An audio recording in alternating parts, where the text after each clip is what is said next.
umusaza witwa Mpyisi mwabanye mute?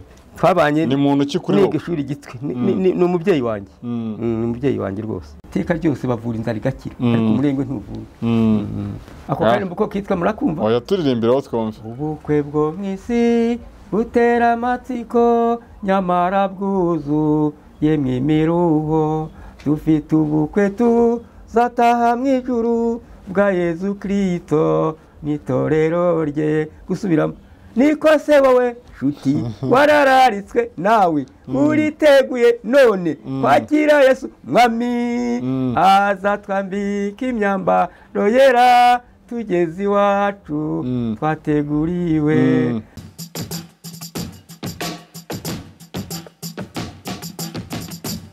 Nizere ko mumeze neza cyane aho muri mu bice bitandukanye hirya no hino ku isi utureba ari mu gitondo ari mu gicamunsi cyangwa se ari ku mugoroba tutugwaye ikaze mu biganiro byacu nitwa Patrick Mwayikaze wakoze cyane guhitamo gukurikirana ibiganiro bya Yawe TV ariko reka manze mwibutse ko dufite website yawetv.com ikugezaho amakuru yizewe kandi abavugwa hirya no hino ku isi dutuyobwa n'imugere zitandukanye muri cinema muri entertainment muri rusange muri politique hose turagira tukakumenyesha amakuru ikintu cyambere n'amakuru nongera mwibutse ko turi kumwe na Body Max Fitness barakubwira ko niba wifuza kumera neza cyane ugakora umubiri wawe uba ugomba kugana Body Max Fitness dore mu Giporoso usa n'uwerekeza i Kanombe uje muri top kati ibumoso bwawe uba ugeze kuri Body Max Fitness dufite services zitandukanye zirimo gym nziza cyane sauna na massage swimming pool n'ibindi bitandukanye duhamagare kuri 0788358041 nkwa ikaze mu kiganiro cyacu cy'uyu munsi turi kumwe n'inzu y'ibitabo turi kumwe n'umusaza wari imanda nyinshi cyane wari ingoma nyinshi cyane tugiye kuba tuganira abasangize kuri experience bafite y'ubuzima umusaza utabarutse abangana n'inzu y'ibitabo hiye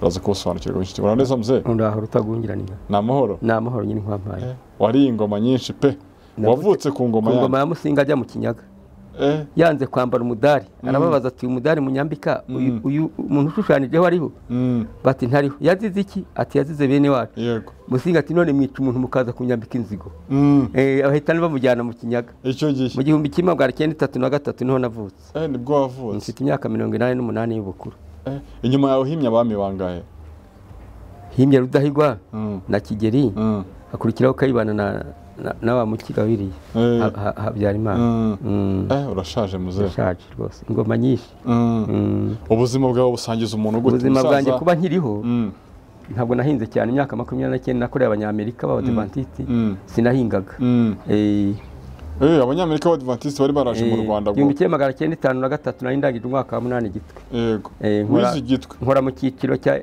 L'école Protéine Évangéliste 7e jour umunsi wa imyaka 29 ubu rero nicyo gituma ngihumeka iburyo isukirica nta miriho myinshi nagiye wibereyeho neza muri umunange arakamba kandi ari nkurikira wabayeho neza pe abo Abadventiste bari baraje baturutse muri Amerika nibo batuye igitwe nyine n'ahandi hose bagiye bakwira nabatangiye kwakorera 6 mpagara 8 ndwaye igifu ariko bampaye pasiyo y'ubukuru niwe munyarwanda wakoranaga n'abanyamerika gusa n'abandi nabampyisi n'abandi Mpyisi twarakorana mwarakoranye cyane muraziranye umubyeyi wanjye ndetse yabwiye abana bati mu bana banjye furange ni umusaza niga umwaka wa 8 nacumbikaga iwe acumbitse ahitwa Betania ahigitwe Mpyisi mwarakoranye mbere 1952 mwarakoranaga naragiwe ahubwo n'igishuri abaye nkundera nanjye niga ndetse muze ibanga ryo kurambura vuti kudakoresha isuka cyane kutavunika nasa abantu ubu ko ari nabo usanga badahinga ariko ukabona umusore yawe kandi ukagerageza kunywa amazi atetse ntupfe kunywa ibintu ubonye n'amata n'icyayi ntabwo sohoka mu nzu ntanyoye icyayi ifite amaraso adahagarara ese muze wivuga gute umusaza wa kera usanga bafite nk'ibyivugo wenda banyita Migabo ya Ruhimba nandi umuhungu simpeze imigabo batazi ko abantu inkubito niba barisha bagize inkorotanye goma niko ko wivuga niko nivuga ukaba mwene de nkaba mwene nyine nkwaye nyine nkwaye bunonori bwa kari mu ngoro ka Sebahuku wa Mahame ya Mutanyi wa Ngoboka nibyo bisekuru byanjye wariye manda muze nariye manda ndereho nabyanditse hano kugira ngo naza kwibagirwa imyaka bamugani bimaze no kuba myinshi imyaka imaze kuba myinshi ariko ndacyasoma ntagombye amarinete ariko mu mpanenda nayo kuzongera gusomera ku matara hari byampuma ko ndasoma urumuri rwinshi rwica amaso nese urubyiruko rw'ubu ngubu usigaye ubona rushaje rukiri rutoya biterwa n'iki muzehe? Ni ukuvumva umukara biterwa n'ibyo barya. Biriya byose birimo ifumbire za kijyambere, izo mvaruganda. Imvaruganda. Kera mwiriraga ibintu bizima. Komeye. Ubu indyo ukunda ni iyihe? Jewe mu ndyo nkunda, icyambere mu byo kunywa nkunda icyayi, ubundi nk'ibijumba n'ibishyimbo, ariko ibijumba sinabikunda cyane, ahubwo nkunda umuceri n'ibishyimbo. Ukunda umuceri muzehe? Umuceri ko ari wowe iwacu barawuhinga cyane, ku kibaya cya Mwogo niwo duhinga cyane. Nese ubwo kera mwiriraga umuceri kutabagaho ukunda? Kera ntiwabagaho, ariko aho uze narawukunze, ariko sinkukunda cyane kuko iyo unarariye umuceri busa n'uburayi. Usa n'uburayi. Nese ubwo ukunda iki? Ko mutawukunda cyane? Yewe ko inka zitakiriho zatunaniye. Agafiriti wapi? Agafiriti ndagakunda, ariko cyane cyane nkunda ibishyimbo birimo amavuta y'inka. Amavuta y'inka. Imiryango ya kera yarambanaga muzehe, ariko abo bo divorce ni buri munsi. Biraterwa n'iki? Ubundi rero n'akanyama njya buhoro, sifa kubyagagura inyama kuko naba nk'intare y'ikiruru, kuko zikura umutima zigahangayika. Abantu bakunda inyama bakukumutima, bagira n'amahane cyane. Yari akabaje ni nk'intare. Biterwa n'iki? Biterwa n'inyama nyine. Burya mu mibereho ya gikristo ntabwo kurya inyama nyinshi ari byiza. Ariko wenda ibyo ngibyo nuko ari by'abadivantisite. Bituma ugira uburakari bwinshi nk'ubw'intare. Ntiwigarure. Yego. None sinari nkubajije ni imiryango ya kera ko yarambanaga. Yarambanaga nyine. Ariko abo uko batandukana buri gihe ubona itandukana riri. Ni imyifurize mibi. Kera bagiraga umurava. Kandi ijambo ry'Imana ryari rivuga ngo iringira Uwiteka ukora ibyiza, ugume mu gihugu, ariko ukurikiza umurava. None umuntu utagira umurava ni ikinyabupfura. Umuntu utagira umurava ntabwo yakora ibyiza. Ubwo abantu bashaka bagira amahitamo mabi. Bahitamo nabi.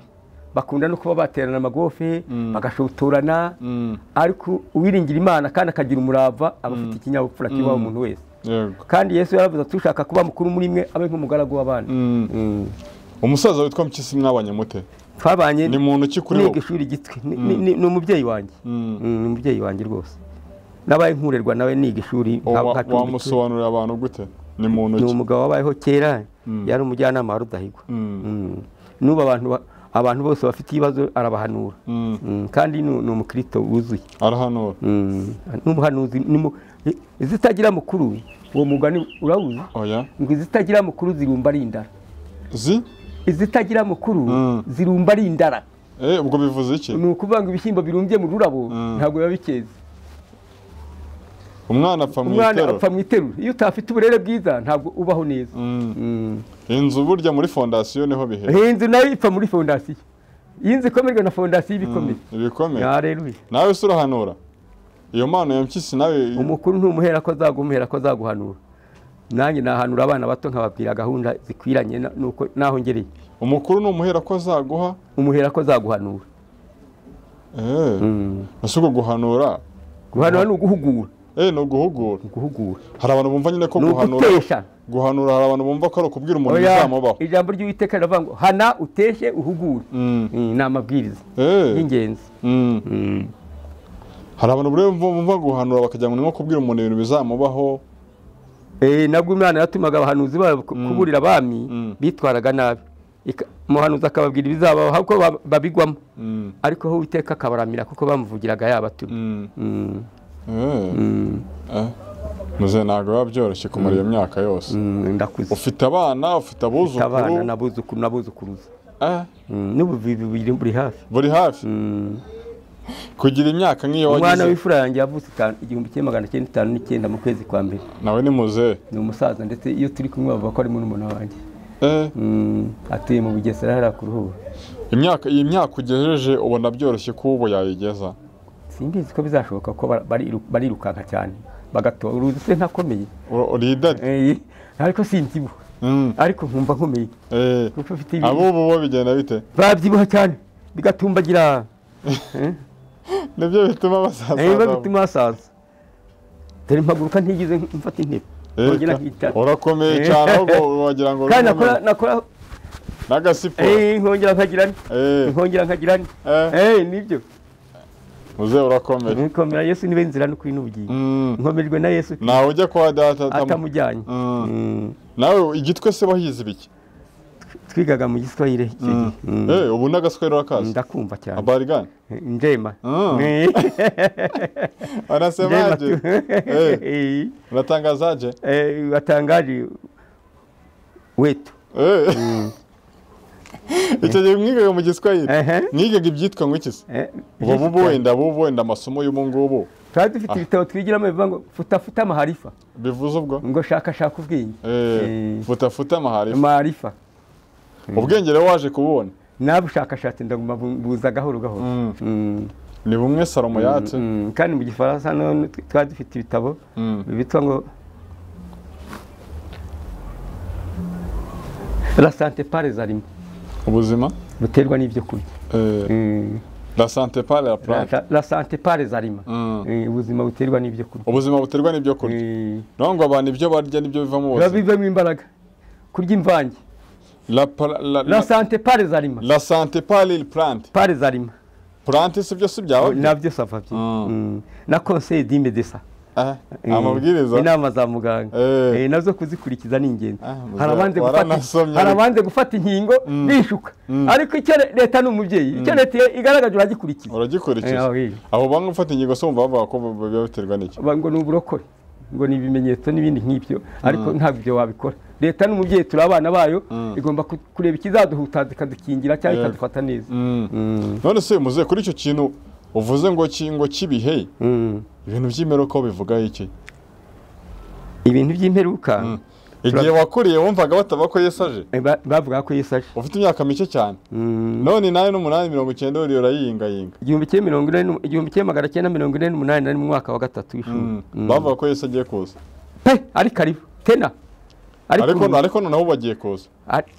Ibihe birakuze, ibihe byahanuye birahuye byose byarahuye. Azuga abantu bari icyo gihe bavuga ngo agiye kuza, ubwo nibagira urwo rujo bakaba n'ubundi niko bizahora.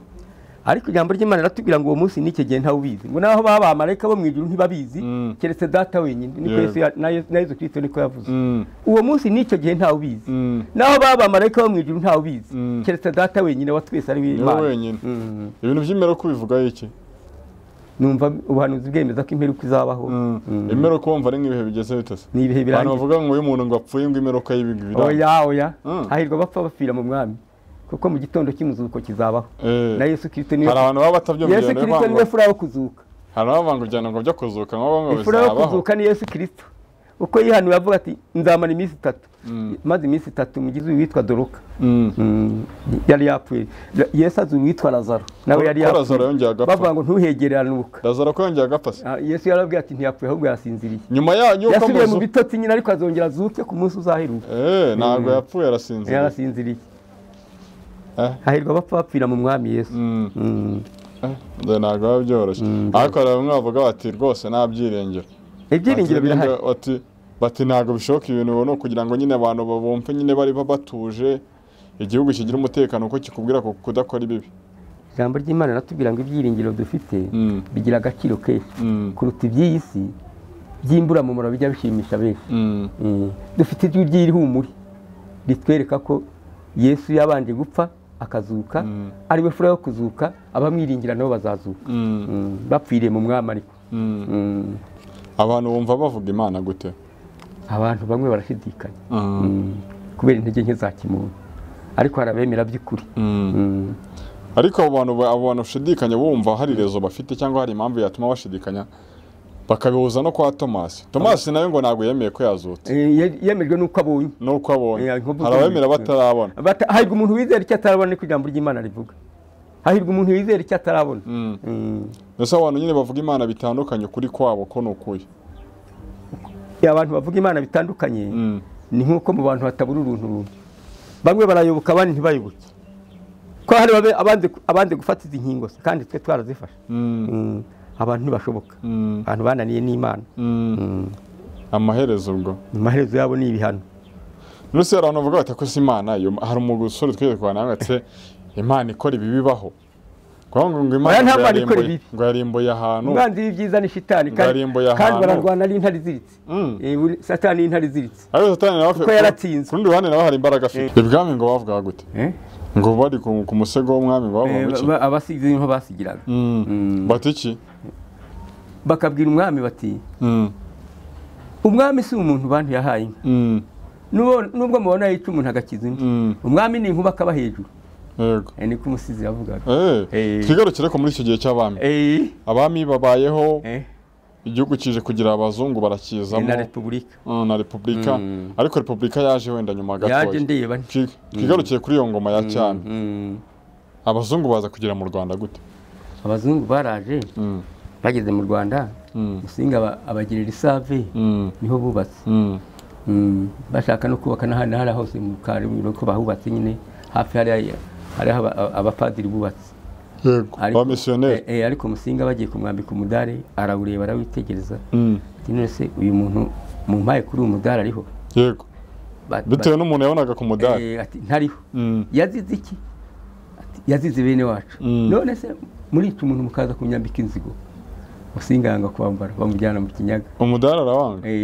arahakanira abazungu muri icyo gihe niho navutse mu 1900 icyo gihe bakoreshaga izindi misa cyongereza Ikinyarwanda abazungu bavuga Ikinyarwanda se abazungu baje mu Rwanda bavuga Igiswahili babwana kwe n'abandi bavuga Igiswahili ariko bagasemurira Musinga nawe akabasubiza mu Kinyarwanda kinyomowe yego ibyamoko bizakuza ryari ibyamoko byaje mu 1900 itora rya referendum ryaje muri 61 byavuga ngo Gahutu avuye ku buhake urumva Rudahigwa ariko asa nawe hari wazanye demokarasi bavuga ati abagaragu bagabane n'abashebuje be kuguma mu bukondi nabwo bibabaza biri yego ababiri bamujyana Bujumbura aratanga urumva niho yatangiye yabatangiye ariko demokarasi irangira hasi izamwa ababi n'abeza ifura ariko ifura nizo zitwara igihugu aho dutwariwe n'ifura turi misi tumaze kandi turarambye cyane kuko uyu mutware wacu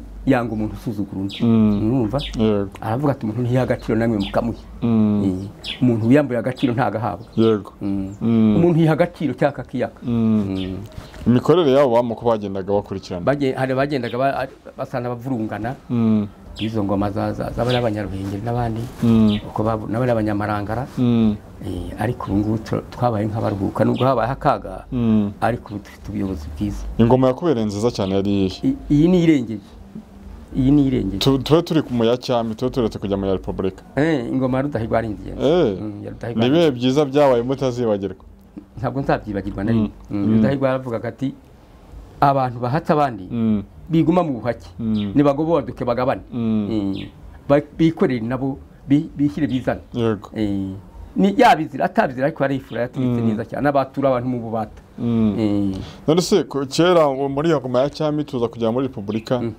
ikintu cyitwa umuco karande umuco wagenda guhinduka uhinduka buri munsi buri munsi kugeza n'ubwo abantu basubiranyemo baricana yego ariko ubu buyobozi ndabukunda baravuze ati sishaka amahari n'amasubiranamo ngiye ndashaka gutwara umunyarwanda n'umunyarwandakazi ubu turi abanyarwanda n'abanyarwandakazi yego kandi tubana mu rukundo abanyujije hirya y'amategeko bazana ubutandukane abo barabihanirwa turi umurungu cyane igihugu cyane kinyura mu bihe bitandukanye ariko ubu turi mu mahoro genda shima ubuyobozi twabuhawe na Yezu Kristo ntabwo bwapfuye kwizana ni Yezu Kristo waduhawe uriya muyobozi nibyo kuko yanga umuntu usuzugura undi cyane nari nkomeje kuvuga ngo umuco uko wagenda guhinduka wenda habaye igihe bivuga ngo batambaraga Habyarimana yabanje kuza asa n'utegeka neza bukeye baramurindagiza aratakara urumva Kayibana nawe niko byagenze yari umukozi wa Musenyeri aza mu buyobozi bufatanije n'amadini yitwara neza ko ageze aho nawe arabitakaza urumva Rudahigwa yayoboye neza cyane ni ukuri urubyiruko rw'ubu ngubu surubona yayoboye neza cyane mubyara we nawe ubwo ni mubyara we nawe atuyoboye neza cyane uyu ni mubyara we yego nari mvuze ni gatoya n'urubyiruko rw'uyu munsi wa none n'umuco ubibona gute urubyiruko rw'uyu munsi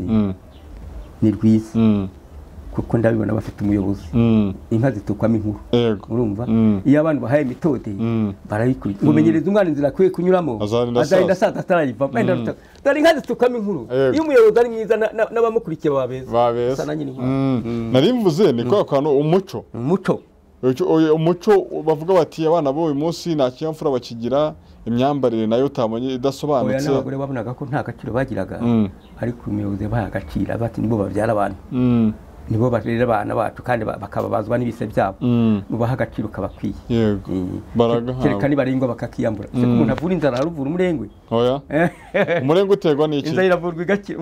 Umurengwe ni ubucucu kuko urenzwe ubukwiye kwibuka aho wavanye ibintu ukamenya naho bizaherera ariko iyo urenze ukabivuyanga birangirira. Umuntu ngavura umurengwe, umuntu avura inzara igakira ariko ntavura umurengwe ntuvurika. Umurengwe se nagushira?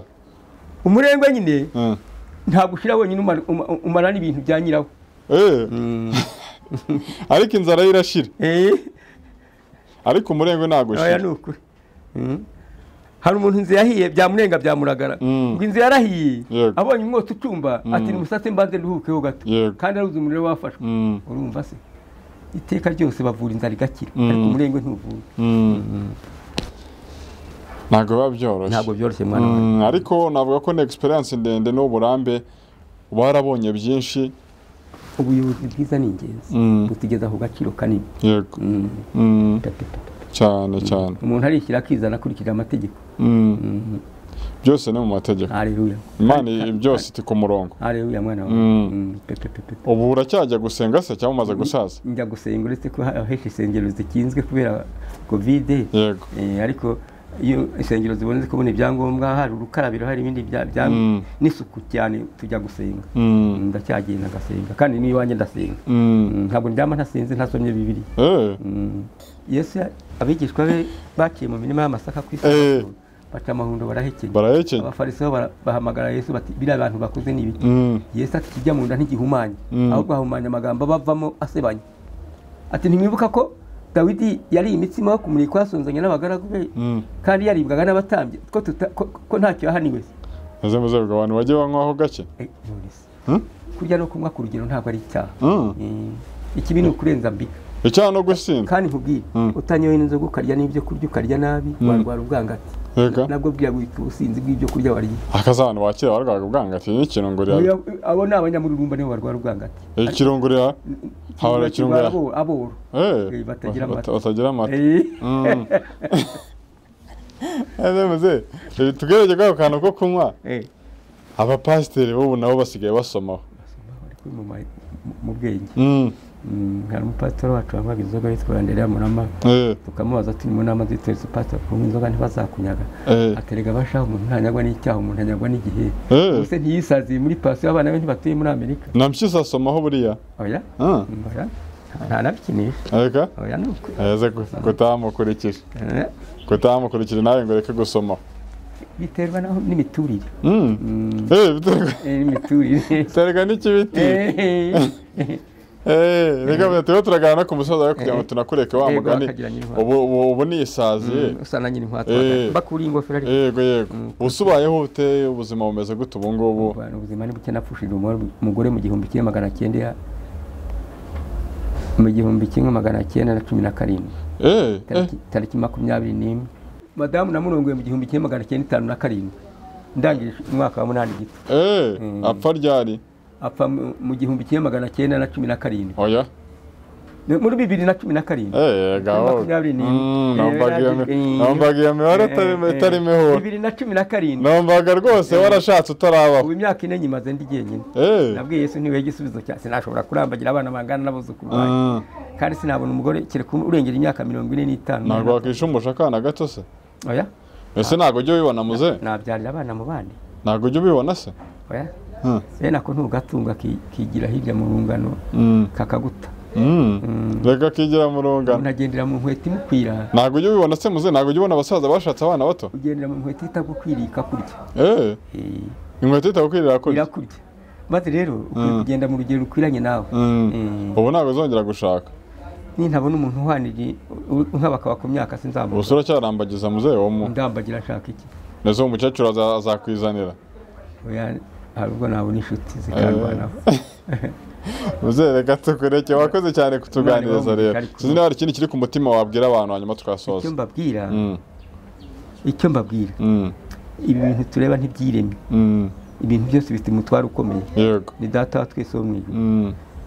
icyo mbabwira ni ugusabira umuyobozi wacu Paul Kagame akaramba ku ngoma kandi tugasabira no kugira ngo Imana igifashe ibitekerezo bye akomeza tuyobore neza mwifurije ukuri kutazatezuka. Yego wakoze cyane muzehe urakagiranye n'intwaro twaganye n'imfura amatwi mwumve mukandike wakaririmbiye nde data bukwe umuhungu we yarongoye ampa inkenye kandi n'isambu ntuyemo niwe wayisabiye arayi agwi inkenye z'ubuntu kubera iyo ndirimbo iyo ndirimbo mutuye ati nkugize umutware mu bakobwa bawe ntavuze ngo agize umutware mu bahungu ati nkugize umutware mu bakobwa banjye ampa inkenye nagira ngo ntazandongoranye na gatanu ako karirimbo ko kitwa murakumva oya turirimbiraho twumve ubukwe bwo mw'isi butera amatsiko nyamara bwuzu yemwe miruho dufite ubukwe tuzataha mu ijuru bwa Yezu Kristo n'itorero rye gusubiramo niko se wowe shuti warararitswe nawe uriteguye none kwakira Yesu mwami azatwambika imyambaro yera tugeze iwacu twateguriwe azatwambika imyambaro yera tugeze iwacu twateguriwe. iyo ni yagwereye inka icya kabiri abazabutaha baratoranijwe abatowe na baziranenge ibishura byabo baracyabimesa mu maraso y'umuziranenge gusubira niko se wowe shuti warararitswe nawe uriteguye none kwakira Yesu mwami azatwambika imyambaro yera tugeze iwacu twateguriwe.